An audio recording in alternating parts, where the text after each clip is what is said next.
상품 투자가 각광을 받고 있는 요즘, 일반 상품에 대해 얼마나 알고 계신가요? 오늘 이 시간에는 일반 상품에 대해서 알아보도록 하겠습니다. 먼저 전문 기자가 소개하는 이 시각 주요 뉴스, 함께 만나보실까요?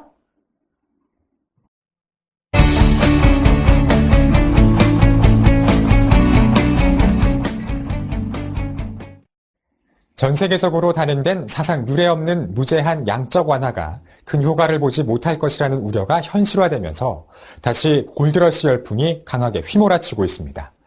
각국의 경기 부양책으로 인한 과잉 유동성과 초저금리 기조의 국제통화기금과 세계은행의 지속적인 세계경제 하향 전망이 겹치면서 마땅한 투자처를 찾지 못한 헤지펀드 투자자들이 대표적인 안전자산인 금으로 몰리고 있다고 하는데요. 한 투자자들을 만나 이야기를 들어보겠습니다. 요즘 시장이 워낙 불안하잖아요. 게다가 양적 완화가 경기 부양보다는 물가 상승 같은 부작용만 일으킬 거라는 우려도 있고요. 그래서 금 같은 인플레이션 대비용 상품의 투자를 고려해보고 있습니다. 금 가격이 2013년에는 온스당 2,400달러까지 오를 거라는 전망도 있고요. 1,800달러 이상을 넘기기 힘들 거라는 얘기도 있더라고요. 이거 어느 쪽 얘기에 관심을 갖고 투자를 해야 할지 정말 고민입니다. 사실 실물 투자에 관심이 많은데 관련 상품에 대한 정보를 얻는 게 쉽지 않아서 사람들 얘기만 듣고 투자하는 것도 좀 걱정이고요. 최근 금 관련 투자 환경과 그에 대한 논란이 많습니다. 비단 금뿐만이 아니라 국제유가, 곡물가 등 모든 실물자산에 대한 관심도가 어느 때보다 높은 상황이죠. 물론 자원빈국인 우리나라에서 실물 원자재에 대한 관심을 갖는 것은 당연한 일일 수도 있는데요. 그에 비하면 여전히 상품에 대한 이해도가 낮고 투자 방법 또한 널리 알려져 있지 못한 상황이라 할 수 있습니다. 따라서 유승호 씨처럼 실물 투자에 관심을 갖고 있는 투자자들의 이해를 도울 수 있도록 일반 상품에 대한 자세한 내용을 이슈인사이드에서 확인해 보도록 하겠습니다. 골드러시 열풍을 맞아 금 관련 상품에 관심을 갖고 있는 분들이 많은데요. 분위기에 휩쓸려 투자를 하기 이전에 상품에 대한 충분한 이해가 바탕이 돼야 한다는 것 모두 알고 계시죠? 오늘 이 시간에는 일반 상품 거래가 어떻게 이루어지는지 그 속성에 대해 짚어보고 대표 상품인 금에 대한 고찰과 함께 다양한 금 관련 상품을 비교하여 살펴보겠습니다.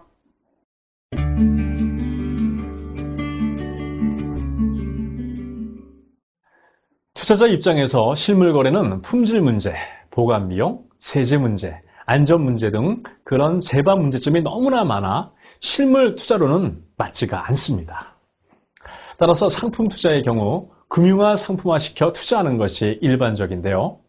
상품은 품질이나 종류, 규격이 천차만별이기 때문에 표준화가 필요하며 이것을 상품의 표준화라고 말합니다.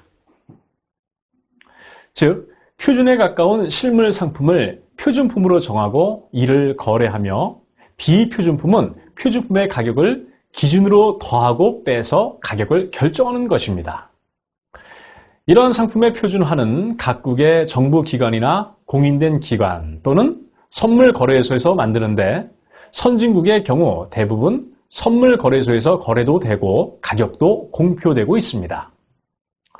그렇다면 선물거래소에서는 상품을 표준화하는데 어떤 기준을 적용할까요? 첫째, 거래 규모가 커야 하고요.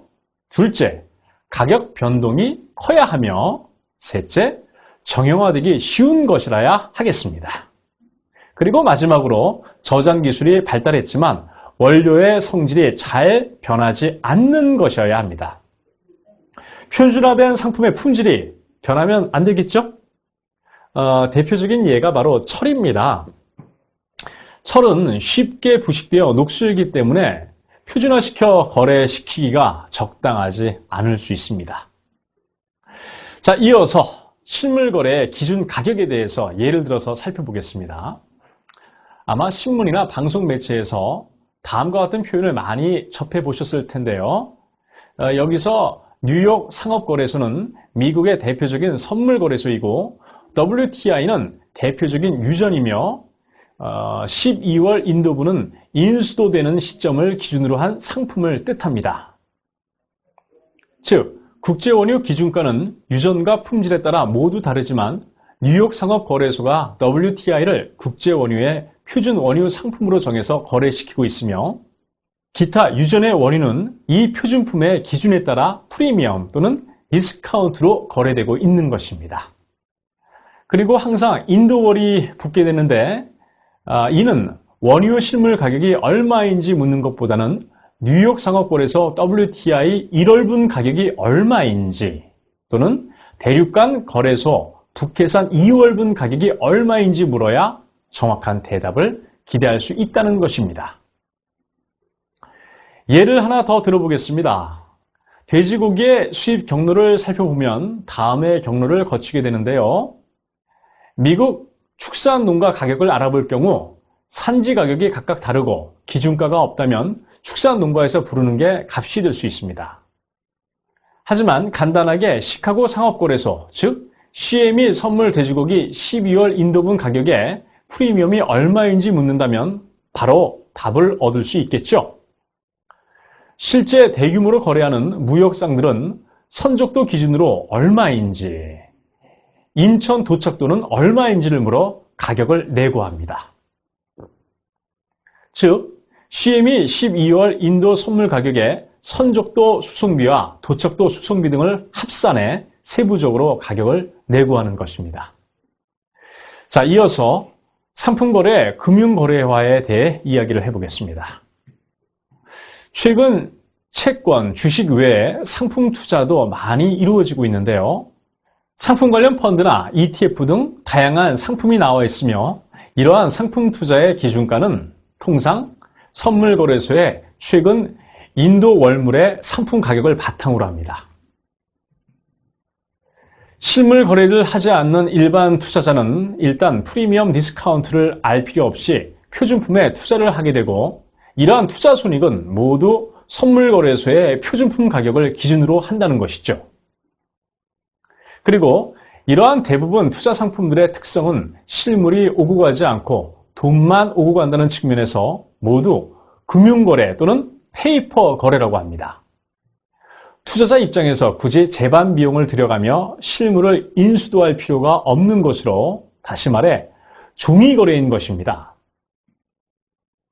이러한 상품의 금융거래는 전 세계적으로 매우 활발하게 이루어지고 있는데요. 국제적으로 거래가 활발한 상품의 종류를 살펴보면 다음과 같이 에너지, 귀금속, 산업재 금속, 농축 임산물 등으로 분류할 수 있습니다.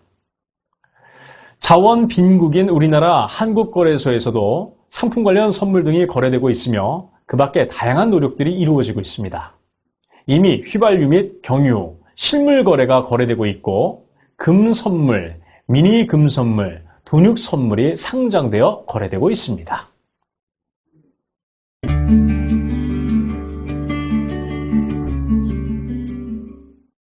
자, 이번엔 한국거래소에 상장되어 있는 대표적인 일반 상품 선물의 기초자산인 금에 대해서 자세히 알아보겠습니다.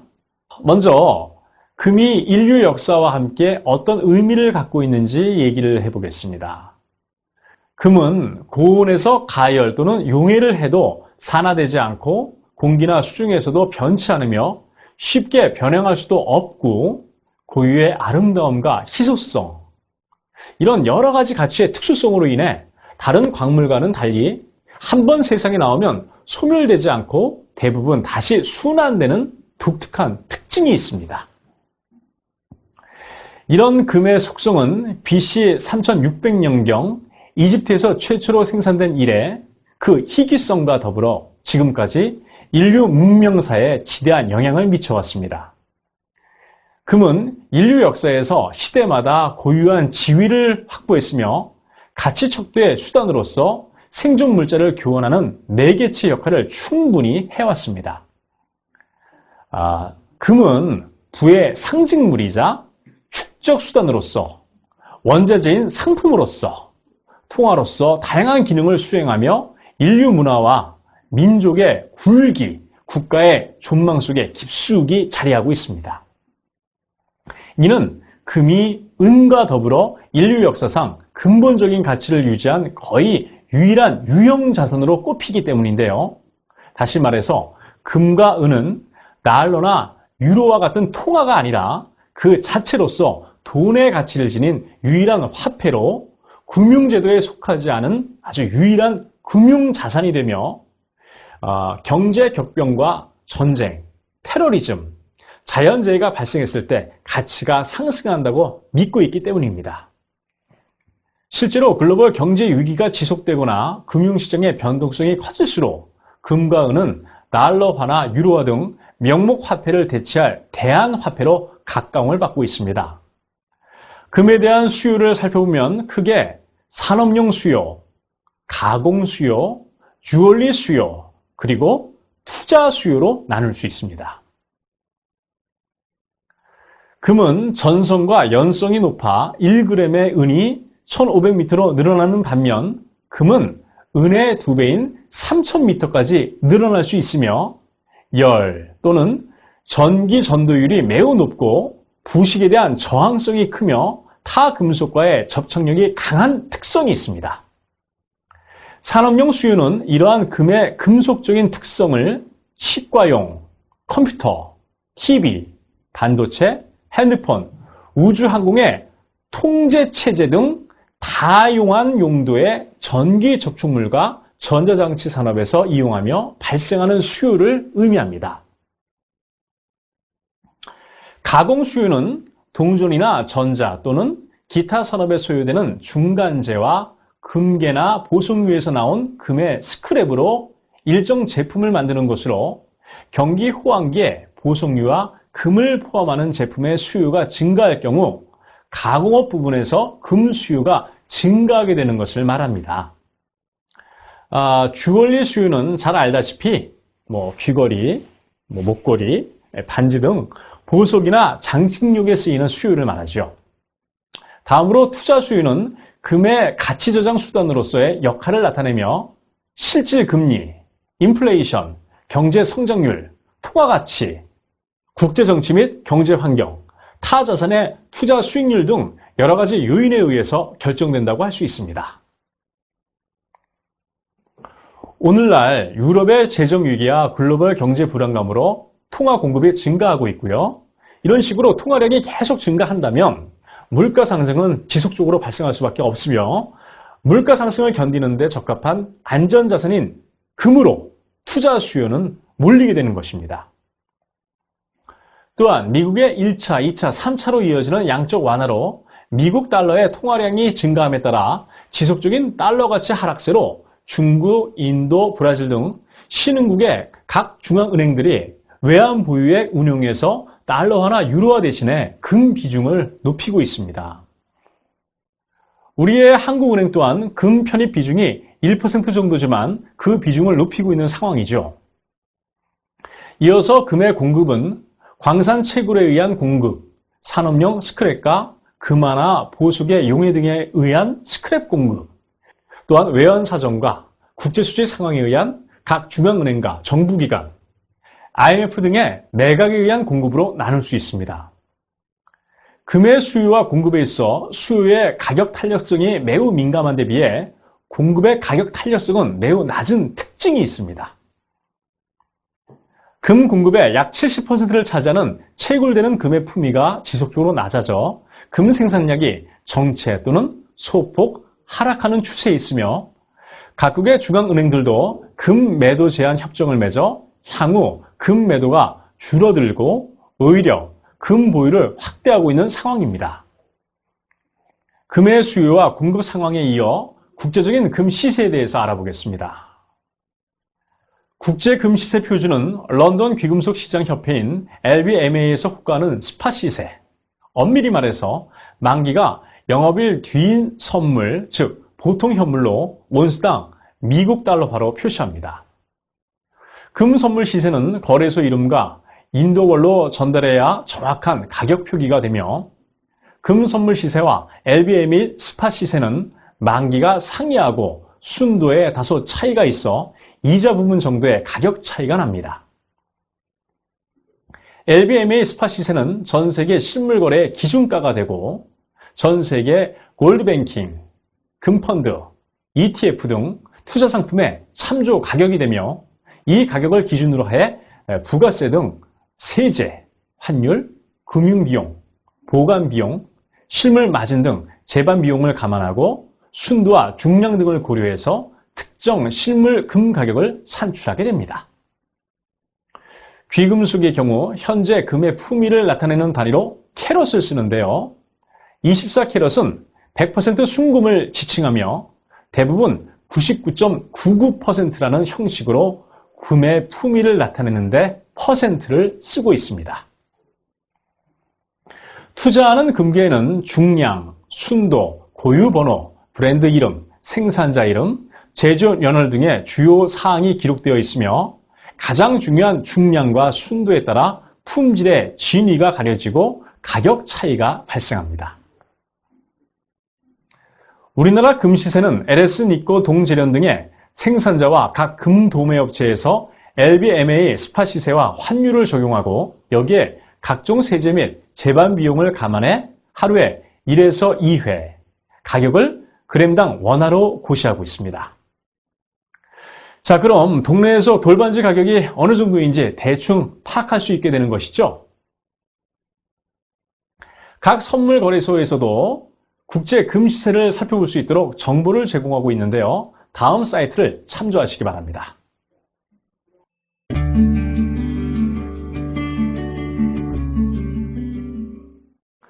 이번엔 여러분이 궁금해하실 다양한 금 관련 상품을 비교해서 살펴보겠습니다. 소개해드릴 상품은 모두 5가지로 상품별로 어떤 특징이 있는지 알아보겠습니다. 가장 고전적이고 장기적인 투자 형태인 실물 금괴 투자는 골드바로 구매하거나 또는 주얼리용으로 구입해서 착용하거나 보관하다가 적절한 시기에 증여 또는 판매해서 현금을 확보하는 방법으로 실물을 직접 구입하기 때문에 특별한 의미 부여를 할 수 있습니다. 하지만 실물 취급에 따른 부가가치세 10%와 별도의 관세 3%, 부대 비용 및 수수료 2에서 3%가 발생하며 금 보관에 따른 안전 문제가 발생할 우려가 있습니다. 이어서 금 통장과 골드뱅킹을 이용하는 방법입니다. 금 통장은 현금이 아닌 금의 무게가 기록되는 상품이고 골드뱅킹은 현금을 입금해서 시세에 해당하는 만큼의 금을 매수하여 금 가격이 오르더라도 통장에 찍힌 금의 양은 달라지지 않기 때문에 금 가격이 상승하면 그만큼 이익이 되는 구조의 상품입니다. 따라서 보관상에 어려움이 없다는 것이 최대 장점이고요. 반면에 금 매매에 따른 수수료와 같은 비용이 2% 정도 발생하는데 이는 해당 은행에서 정해놓은 시세에 따라 플러스 알파인 비용이 더 들어간다고 보면 되겠습니다. 그리고 수익 발생 시 대략 15.4%의 금융소득세도 부담해야 되고요. 실물로 수령할 경우 실물 투자와 마찬가지로 10%의 부가가치세 및 실물 취급 비용 등을 부담해야 합니다. 금펀드의 투자 대상은 2가지입니다. 하나는 금지수에 연동되는 펀드와 다른 하나는 금 관련 기업에 투자하는 펀드로 금 또는 금광 관련 기업에 투자하는 경우 주식과 경기 동향에 따라 금 가격과 별개로 움직일 수 있기 때문에 주의를 해야 합니다. 가입은 증권선물사에서 상담 후 이루어지고요. 이 역시 시세에 따라 가격이 변동되기 때문에 손실이 나거나 수익이 날 수 있으며 또한 세금이 부과됩니다. 금 ETF는 일정한 실물 자산을 바탕으로 발행된 주식을 거래하는 상품입니다. 즉, 자산의 가격 움직임과 수익률이 연동되도록 운용하는 인덱스 펀드로 거래소에서 상장되어 주식처럼 거래되는 상품을 말합니다.